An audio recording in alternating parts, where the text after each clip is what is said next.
Welcome to the Leo.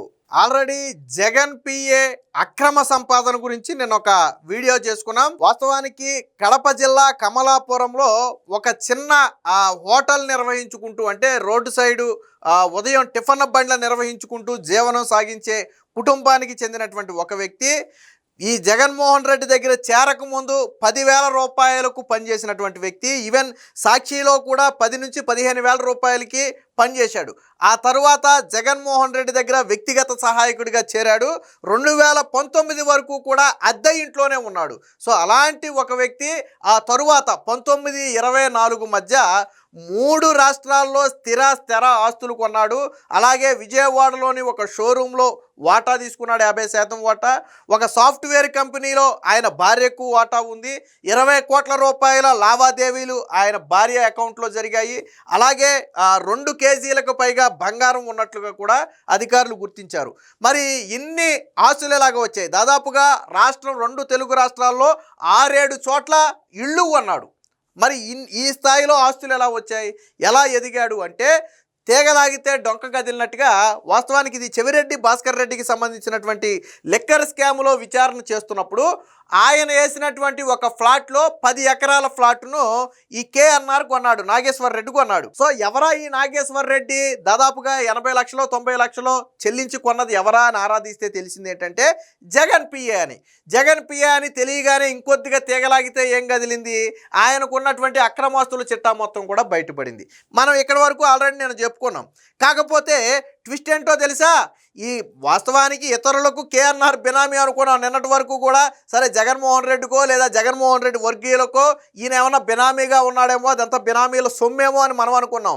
ఈయన ఒకడికి బినామీ ఉండటం కాదు, ఈయనకే మరికొంతమంది బినామీలు ఉన్నారు. ఆ స్థాయిలో సంపాదించారు. అంటే మొత్తం కుటుంబ సభ్యుల పేరు మీద పెట్టుకుంటే ఎప్పటికైనా ఇబ్బంది అవుతుందని చెప్పి కొంతమంది బినామీలను ఎంచుకుని వాళ్ళ పేరు మీద కూడా ఆస్తులు పెట్టాడు. ఈ విషయం నిన్న విచారణలో బయటకు వచ్చింది. దాదాపుగా 2 రోజుల పాటు నిన్న కూడా దాదాపుగా 7-8 గంటలకు పైగానే సిట్ అధికారులు నిన్న కూడా 7-8 గంటలకు పైగానే విచారించడం జరిగింది. సో ఆ విచారణలో బయటకు వచ్చింది ఏంటంటే ఇతనికి బినామీలు ఉన్నారు, బినామీల పేరు మీద కూడా ఆస్తులు ఉన్నాయనే విషయం బయటకు రావడంతో ఆ బినామీ ఇళ్లలో కూడా సోదాలు అయితే చేశారు. ట్విస్ట్ ఏంటంటే ఆ బినామీలు ఎవరో కాదు, వైసీపీ అధికార ప్రతినిధులుగా, అంటే రాజకీయాల్లో ఉన్న వాళ్ళనే తీసుకొచ్చి తన బినామీలుగా ఎంచుకుని అయితే పెట్టడం జరిగింది. అంటే చూడండి, ఒక సీఎం దగ్గర పిఏగా ఉన్నటువంటి వ్యక్తి ఇలా 100 కోట్ల రూపాయల ఆస్తులు సంపాదించాడు అంటే చూడండి. అలాగే ఈ ఏదైతే షోరూమ్ ఉందని చెప్పామో విజయవాడలో, ఆ షోరూంలో కూడా నిన్న సోదాలు చేశారు.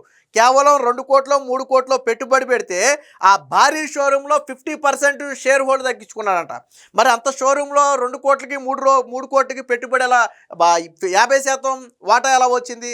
ఒకవేళ ఈ 2-3 కోట్లు వైట్లో ఇచ్చి మిగతాదేమన్నా బ్లాక్లో ఇచ్చాడా, లేదా ఏదైనా సెటిల్మెంట్ దందా చేసి దానికి ప్రతిఫలంగా 2-3 కోట్లు మాత్రమే ఇచ్చి అందులో వాటా పొందాడా, లేదా లెక్కర్ స్కామ్ నుంచి వచ్చిన నిధులేమన్నా తెర వెనక నుంచి ఏమన్నా మళ్లించాడా? సో దీనికోసం కూడా నిన్న ఆ షోరూంలో సోదాలు చేయటమే కాకుండా ఆ షోరూమ్ యజమానికి కూడా నోటీసులు ఇచ్చి సిట్ అయితే విచారణకు రావాలని ఆదేశించింది.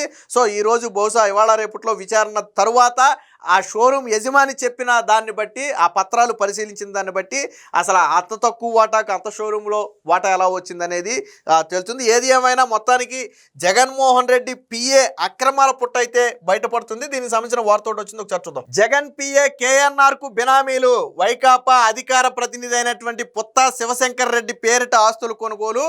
ఆస్తులు మాత్రం పుత్తా శివశంకర్ రెడ్డి పేరు మీద ఉన్నాయి, కానీ ఆస్తులు మొత్తం ఎవరయ్యాయా అంటే కేఎన్ఆర్వే. అంటే ఆ శివశంకర్ రెడ్డిని బినామీగా పెట్టుకున్నాడు. ట్విస్ట్ ఏంటంటే ఆయన వైసీపీ అధికార ప్రతినిధి. సో ఆలవేళ్లలో కూడా నిన్న సోదాలు జరిగాయి. మద్యం కుంభకోణంపై సిట్ దర్యాప్తులో వెలుగులోకి. తాడేపల్లిలోని శివశంకర్ రెడ్డి నివాసంలో సోదాలు. నేడు విచారణకు హాజరు కావాలంటూ నోటీసులు. 2వ రోజు కూడా 10 గంటల పాటు విచారించినటువంటి సిట్, అంటే కేఎన్ఆర్ని 2వ రోజు కూడా 10 గంటలు విచారించింది, కానీ 2వ రోజు పెద్దగా సహకరించలేదు. ట్విస్ట్ ఏంటో తెలుసా? సిట్ అధికారులతో ఇవన్నీ మా కుటుంబం సంపాదించిన ఆస్తులు అని చెప్పాడంట. వీళ్ళ కుటుంబం ఏం చేసేదయ్యా అంటే నేను ఇందాకే చెప్పా, కమలాపురంలో రోడ్డు పక్కన ఒక చిన్న టిఫిన్ బండి వేసుకుని నడిపేవాళ్ళు. మరి వాళ్ళ కుటుంబం అంటే మరి టిఫిన్ బండి వేసుకుని నడిపేవాళ్ళు కాకుండా ఇంకెవరైనా ఉంటే మనకు తెలియదు, కానీ వాళ్ళ చరిత్ర అయితే అదే, వాళ్ళ ఫ్యామిలీ అయితే అదే. హోటల్ నిర్వహించుకుంటూ చిన్న హోటల్ లాగా నిర్వహించుకుంటూ జీవనం సాగించేవాళ్ళు. మరి అలాంటి వ్యక్తులు మా కుటుంబం సంపాదించిన ఆస్తులు అని చెప్పి అంటే సిట్ అధికారులకు మరి ఏమీ తెలియదు, సిట్ అధికారులు ఏమీ విచారించరు అనుకున్నాడో లేకపోతే ఏమనుకున్నాడో తెలియదు, కానీ ఏదో వీళ్ళ రాజుల ఫ్యామిలీ నుంచి వచ్చినట్టుగా మా కుటుంబం సంపాదించిన ఆస్తులు అని చెప్పాడట. సరే, దాని మొత్తానికి కూడా తర్వాత లెక్కలు చెప్పాలనుకుంటే అది వేరే విషయం.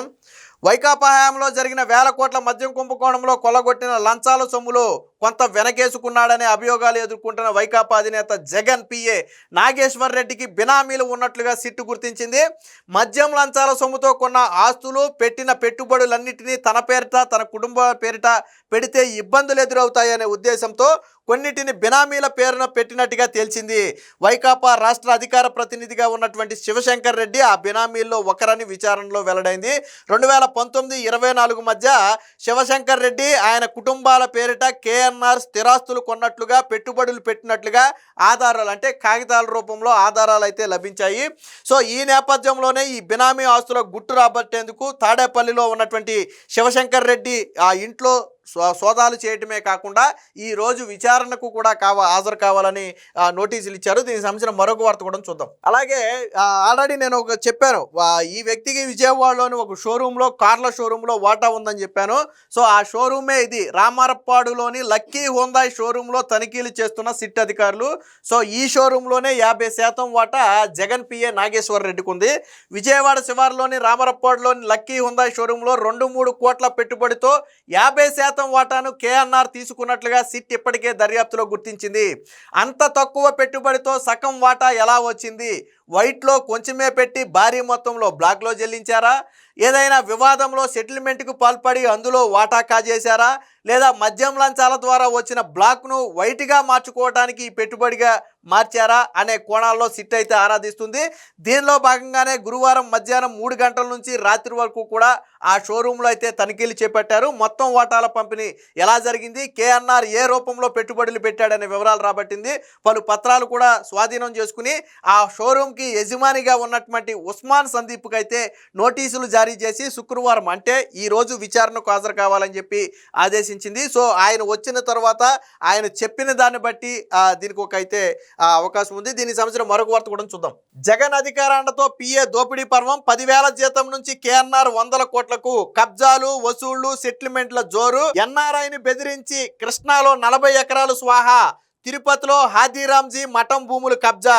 బెజవాడలో కార్ల షోరూంలో వాటా సెటిల్మెంట్లే. కేఎన్ఆర్ ఇల్లు, కార్ల షోరూంలో పోలీసుల తనిఖీలు. వైసీపీ అధికార ప్రతినిధి శివశంకర్ రెడ్డికి నోటీసులు. కేఎన్ఆర్కు బినామీ అని సిట్కు ఆధారాలు. అంటే ఇక్కడ చూడండి, ఒక ఎన్ఆర్ఐని బెదిరించి కృష్ణా జిల్లాలో 40 ఎకరాలు కబ్జా చేసేశాడు. అది అలా పెడితే తిరుపతిలో హాజీరాంజీ మఠానికి సంబంధించినటువంటి భూములు ఏవైతే ఉన్నాయో వాటిని కబ్జా చేశారు. అంటే సెటిల్మెంట్ అంటే లిక్కర్ సొమ్మే మాత్రమే కాకుండా ఈ సెటిల్మెంట్లు కూడా అంటే అధికారాన్ని ఉపయోగించి, ఎందుకంటే ఇన్ఫ్లుయెన్స్ ఉపయోగించి ఏ అధికారైనా సరే జగన్ పిఏ అంటే ఏ అధికారైనా భయపడాల్సింది. ఈవెన్ డీజీపీ సైతం జగన్ పిఏ ఏదైనా చెప్పాడంటే జగనే చెప్పాడేమో అనుకునే పరిస్థితి ఉంటుంది. కాబట్టి అలాంటి అధికార దర్పణాన్ని ఉపయోగించి ఇలా సెటిల్మెంట్లు కబ్జాల రూపంలో 100 కోట్ల రూపాయలు కాజేశాడు.